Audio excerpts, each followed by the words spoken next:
আসসালামু আলাইকুম। Hello guys, কেমন আছেন? আলহামদুলিল্লাহ ভালো আছেন, আমিও ভালো আছি।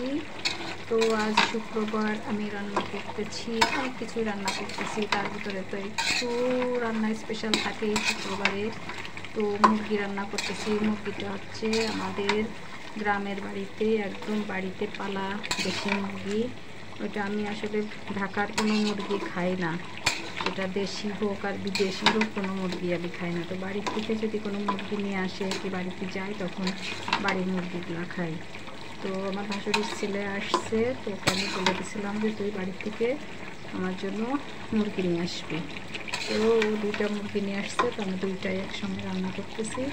তো মুরগিটা রান্না করতেছি কীভাবে, সেই প্রসেসটা আপনাদেরকে দেখে। আগে তো সাধারণভাবে যত মশলা দেওয়ার দরকার দিয়ে রান্না করতেছি, তারপরে আমি লাস্টে একটা স্পেশাল মশলা দেবো, ওটাও আপনাদেরকে দেখাবো। এইভাবে মশলা দিয়ে মুরগি রান্না করলে আলাদা একটা টেস্ট হয়।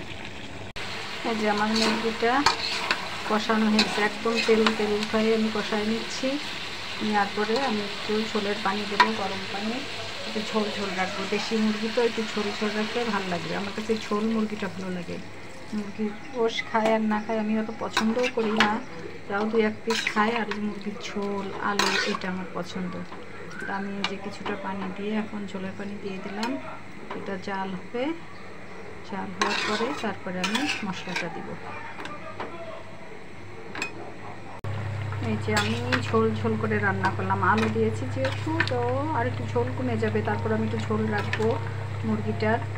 আর হচ্ছে আমি স্পেশাল যে মশলাটা, এটা হচ্ছে এই মশলাটা আমি বেটে রাখছি। এটা কি মশলা, একটু পেঁয়াজ, রসুন, 2টা শুকনো মরিচ, জিরা, শাহি জিরা, তারপরে এলাচ, দারচিনি, তেজপাতা দিয়ে সুন্দর করে এটা ভেজে নিয়েছি। তেলের উপরে ভেজে নিয়ে এটা পাটায় বেটে তারপরে আমি এটা এই গোশটা নামানোর আগ দিয়ে দিলাম। কারণ এটা দিলে এই মশলার যে একটা ফ্লেভার, এই ফ্লেভারটা অনেক ভালো লাগে। আপনারা যারা খাননি তারা একটু ট্রাই করবেন, দেখবেন যে এই মশলার ঘ্রাণটা এত সুন্দর আসে। তো আমি এই জন্য, আর আপনার মুরগির কোনো গন্ধ থাকবে না। একটা মুরগির আলাদা গন্ধ আছে না, এই মশলাটা দিলে ওই গন্ধটা চলে যায়, আপনি মশলার গন্ধটাই পাবেন, অনেক ভালো লাগে। তো আমি এই জন্যই দেশি মুরগি রান্না করার সময় হলেই আমি ওই মশলাটা বেটে দিই। আমি গুঁড়া মশলাটা দিই না, অনেকেই গরম মশলা গুঁড়া করে দেয়, ভেজে নিয়ে আমি ওইটা দিই না, আমি এরকম পাটায় বেটে দিয়ে দিই এই ধরনের মশলা। তো এই মশলাটি আপনারা রান্না করবেন, দেখবেন যে অনেক মজা লাগবে। এই ঝোলটা রুটি দিয়ে খেতে, পরোটা দিয়ে খেতেও অনেক মজা লাগে। তো আমি আজকে রান্নাটা আপনাদেরকে দেখালাম। আর ভালো থাকবেন সবাই, আমার জন্য দোয়া করবেন। আর আপনারাও বাসায় ট্রাই করবেন সব আপুরা, দেখবেন যে রান্নাটা অনেক টেস্টি লাগবে।